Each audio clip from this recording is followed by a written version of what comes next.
Výrobní data jsou pro nás klíčová. Na základě nich řídíme a děláme smysluplná rozhodnutí. Pro práci s daty používáme Excel a PowerPoint, Excel na zpracování dat a PowerPoint pro prezentaci. Na poradách často řešíme, jak data vznikly, místo toho, aby jsme řešili, co znamenají. Je to strašný problém v tom, že neřešíme, co ty data ukazují, ale jak vznikaly. Sem tam se stává, že majitel společnosti požaduje jinou perspektivu toho reportu, což znamená často mnohahodinovou práci přípravu těch reportů a vlastně děláme znova to samé.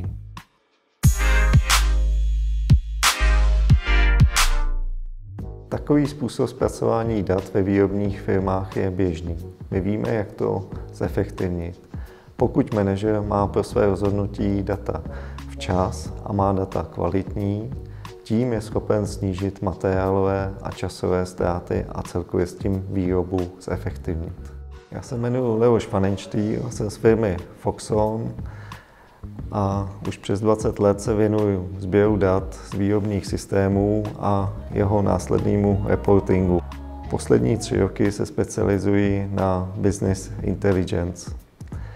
Mám za sebou zkušený tým odborníků, kdy řešíme kompletní business intelligence a zobrazujeme data například v Power BI, případně v dalších systémech.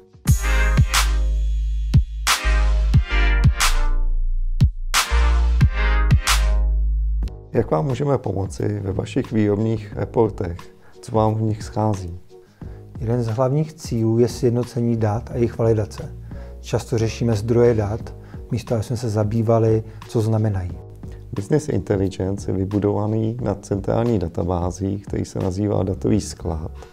Do něj se natahují data validovaná z jednotlivých systémů, například z MESu, z ERP systémů, případně technologických systémů. Je dokonce možné tyto systémy vyměnit a nad těmito validovanými daty se staví reporty, které potřebujete pro vaši poradu. Data jsou validovaná, sjednocená, takže máte všichni stejná data pro stejné rozhodnutí. To zní zajímavě.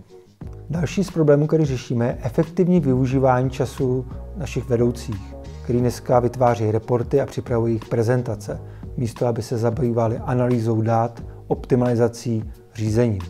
Z naší zkušenosti víme, že to zdržuje. Dochází i k lidským chybám, nesrovnalostem.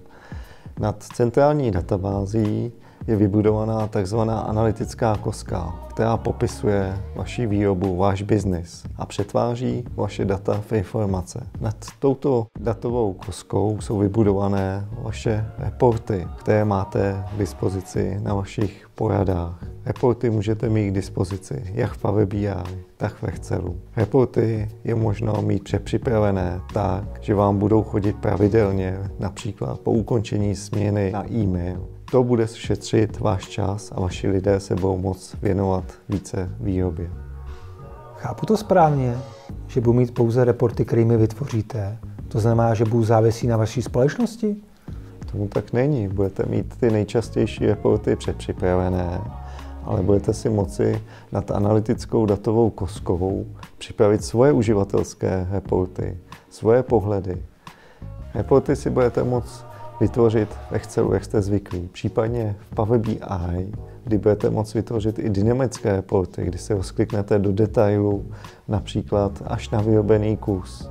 Nebudete závislí na nás, ani na vašich lidech. Budete si moct připravit reporty sám, tak jak je potřebujete. Když to shrnu, vaše řešení přináší sjednocení dat, validaci a úspory času našich vedoucích. Nabízí ještě něco dalšího? Díky analytické datové kostce objevíte nové souvislosti a budete moci optimalizovat vaši výrobu.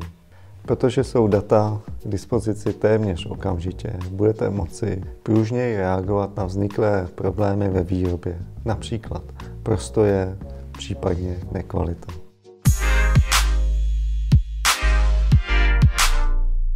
Říkáte si, že to zní skvěle, ale není to pro vás velké sousto? Nebojte se, vývoj probíhá agilním způsobem. To znamená, že se soustředíme na dílčí úseky, které vám hned předáme a naučíme je vás používat. Nedáme vám data, ty už máte. My vám z dat uděláme užitečné informace, které vám pomůžou zefektivnit řízení vaší výroby. Postupně vaše data sjednotíme, zvalidujeme, zrychlíme a naučíme vás dělat užitečné reporty. Tak co, když začneme u vás?